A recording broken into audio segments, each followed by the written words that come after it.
तो hello guys, welcome to our channel. चलो आज बात करते हैं यूनान का उदय के बारे में। मतलब यूनान कैसे स्वतंत्र हुआ, यूनान में राष्ट्रीयता का उदय, राष्ट्रीयता भावना की उदय यूनान में कैसे हुई। ओके, राष्ट्रीयता भावना जानते ही हो, प्रेम की भावना, राष्ट्रीय प्रति, अपने ही देश के प्रति प्रेम की भावना, जैसे हम करते हैं अपने भारत देश के प्रति प्रेम की भावना। ठीक है, तो चलो देखते हैं। यूनान का अपना गौरवमय अतीत रहा है, जिसे पाश्चात्य का मुख्य स्रोत माना जाता है।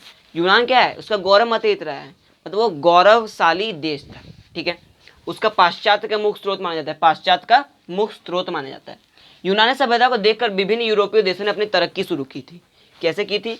यूनानी सभ्यता को देखकर। यूनानी सभ्यता इतनी बढ़िया थी, इतनी एजुकेटेड थी, मतलब लिटरेट सभ्यता थी इसकी। ओके, पूरा मतलब यहाँ पढ़े लिखे लोग रहते थे। ओके, कोई कवि है, कोई मतलब चिकित्सा विज्ञान में ज़्यादा यहाँ विश्वास करते थे। परंतु यूनान तुर्की साम्राज्य के अधीन था। किसके अधीन था? तुर्की साम्राज्य के अधीन था। ओके, और एक और क्वेश्चन मैं पूछता हूँ कि इटली और फ्रांस किसके अधीन थे? ऑस्ट्रिया के अधीन थे, याद होना चाहिए आपको। ओके, और यूनान किसके अधीन था? तुर्की साम्राज्य के अधीन था। हिटेरिया फिलाक की स्थापना ओडेसा नामक स्थान पर की गई। एक संस्था थी हिटेरिया फिलाइक, उसकी स्थापना ओडेसा नामक स्थान पर की गई। इंपॉर्टेंट क्वेश्चन है। लॉर्ड बायरन जो कि यूनानी कवि थे, यूनान की स्वतंत्रता के लिए यूनान में ही शहीद हो गए। लॉर्ड बायरन यूनानी कवि थे जो स्वतंत्रता के लिए यूनान में ही शहीद हो गए। ओके, 1821 में अलेक्जेंडर चिम्पसेलांटी ने विद्रोह शुरू किया था। कौन शुरू किया था? अलेक्जेंडर चिम्पसेलांटी में 1821 में विद्रोह शुरू किया। ओके, तो इसको कॉपी करो। आगे हम विद्रोह के बारे में डिस्कस करते हैं कि कैसे विद्रोह हुआ, कैसे किस तारीख को स्वतंत्र हुआ यूनान। ओके, कॉपी कर लो। तो चलो फ्रेंड्स, अब हम आगे बात करते हैं उसके संघर्ष कैसा हुआ यूनान में। ओके, देखो 1826 में ग्रेट ब्रिटेन एवं रूस की समझौता हुई, जिसे तुर्की यूनान विवाद के मध्यस्थता करेंगे। मतलब यूनान की जनता खुद संघर्ष नहीं की। कैसे? क्योंकि यूनान एक पश्चात देश था, इसीलिए मतलब यूनानी सभ्यता मतलब एजुकेटेड थी, इसे सभी देश उसको क्या करे, सपोर्ट किए। उसी कारण तुर्की हार गया। कैसे? 1826 में ग्रेट ब्रिटेन और रूस ने समझौता किया कि तुर्की यूनान में मध्यस्थता करेंगे। 1826 में 1827 में एक लंदन में सम्मेलन हुआ, जिसमें इंग्लैंड, फ्रांस तथा रूस ने मिलकर तुर्की के खिलाफ कार्रवाई करने का निर्णय लिया। अंततः 1829 में एड्रियानोपुल की संधि, किसकी संधि? एड्रियानोपुल की संधि हुई, जिसके तहत तुर्की एवं यूनान के बीच मध्यस्थता हुई। कब हुई? 1829 में। ये एड्रियानोपुल की संधि इंपॉर्टेंट डेट है, याद रखना। ठीक है, अब क्या हुआ? 1832 में क्या हुआ? यूनान स्वतंत्र हुआ। कब हुआ? 1832 में। ठीक है, और इटली कब स्वतंत्र हुआ था? 1871। जर्मनी भी 1871 में ही। ठीक है, स्वतंत्र हुआ। बवेरिया का शासक ओटो को शासक राजा बनाया गया। बवेरिया एक वंश से उसका शासक ओटो था, उसको राजा बना घोषित कर दिया गया। ठीक है, इस तरह हमारा यूनान क्या हुआ? स्वतंत्र हो गया 1832 में।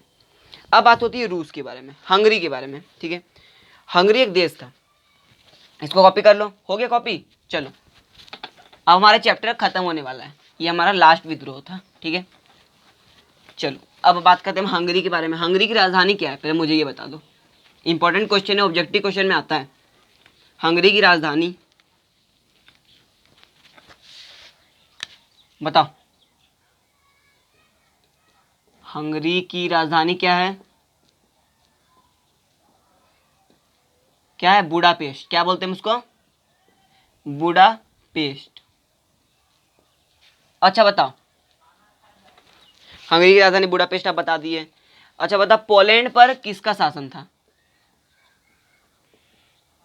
पोलैंड पर किसका शासन था? पोलैंड पर किसने कब्जा कर लिया था?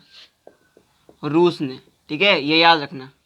तो ये दो इंपॉर्टेंट पॉइंट्स थे, ये आपको याद करने के लिए मैं एक्स्ट्रा बता दिया। ठीक है, इस तरह हमारे चैप्टर जो है यूरोप में राष्ट्रवाद एंड होता है। चैप्टर नंबर 1 दी एंडिंग हो गया। ठीक है, इस चैप्टर में आपने परिणाम क्या देखा, मुझे ये बताओ पहले। इस चैप्टर में आपने सीख क्या मिली? कि एकता में ही बल है। बिना जनता के समर्थन के कभी भी इटली ना स्वतंत्र होता, ना फ्रांस स्वतंत्र होता।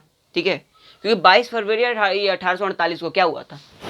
भोज हुआ था। अरे विशाल भोज नहीं करवाता सभी जनता मिलके, तो वो लुई फिलिप छोड़ता जनता ये फ्रांस को?